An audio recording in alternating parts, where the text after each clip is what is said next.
இறைமகன் இயேசு கிறிஸ்துவில் மிகவும் பிரியமான சகோதர சகோதரிகளே, நண்பர்களே, பெற்றோரே, பெரியோரே, குழந்தைகளே, இந்த நாளுக்காக கடவுளுக்கு நன்றி சொல்லுவோமா? அன்பு தெய்வமே, இந்த அதிகாலை வேளையிலும் போற்றி புகழ்ந்து ஆராதித்து உமக்கு நன்றி கூறுகின்றோம். எங்களை படைத்து பராமரித்து வருகின்ற அன்பு தெய்வமே, இந்த நாளை தந்து எங்களை ஆசீர்வதிக்கும் போது, உம்மை போற்றி புகழ்ந்து ஆராதிக்கும் போது எங்களோடு நீரிரும். இந்த நாளில் உம்முடைய அருள் வரத்தால் நிரப்பும். எங்களுடைய குடும்பத்தை ஆசீர்வதியும், எங்களுடைய பிள்ளைகளை ஆசீர்வதியும், நாங்கள் செய்கின்ற ஒவ்வொரு செயலையும் ஆசீர்வதியும். உம்முடைய திருவுளத்தால் அனைத்தும் நடந்தேறட்டும், ஆசீர்வதியும். ஆமென். அன்புமிக்கவர்களே, இன்றைய நாளிலே நாம் தியானிப்பதற்காக எடுத்துக்கொண்ட இறைவார்த்தை யோவான் எழுதிய நற்செய்தி 9ஆம் அதிகாரம் 1வது இறைவார்த்தை. இயேசு சென்று கொண்டிருக்கும் போது பிறவியிலேயே பார்வையற்ற ஒருவரை கண்டார். எனக்கு அடிக்கடி ஒரு சில தொலைபேசி அழைப்புகள் வருவது உண்டு. அதில் அதிகமாக கேட்கின்ற அவர்கள் பேசி என்னிடத்திலே கேட்கின்ற செய்திகள் என்னவென்றால், ஃபாதர், நாங்கள் இந்த பிரச்சனையில் கடந்து சென்று கொண்டிருக்கின்றோம், இந்த பிரச்சனையில் இருக்கின்றோம், எங்களுக்காக ஜெபியுங்க, எங்களுக்காக ஜெபிச்சிருங்க அப்படின்னு சொல்லி அதிகமான தொலைபேசி அழைப்புகள் வருவது உண்டு.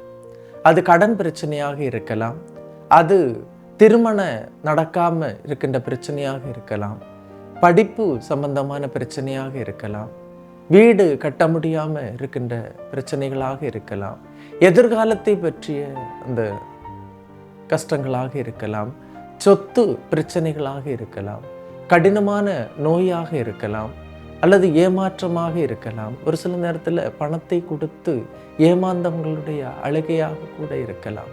அப்படிப்பட்ட துன்பங்கள், துயரங்கள், கண்ணீர், கவலை கூட இருக்கலாம்.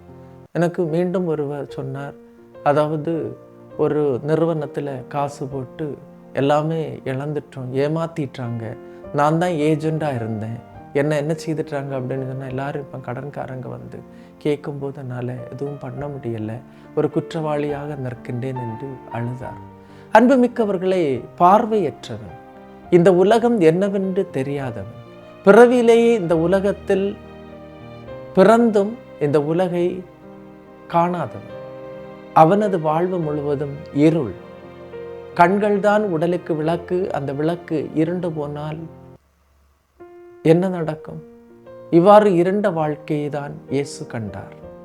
இயேசு சென்று கொண்டிருக்கும் போது பிறவியிலேயே பார்வையற்ற ஒருவரை கண்டார் என்று சொல்லப்படுகிறது. இயேசுவின் கண்கள் அவரை கண்டது.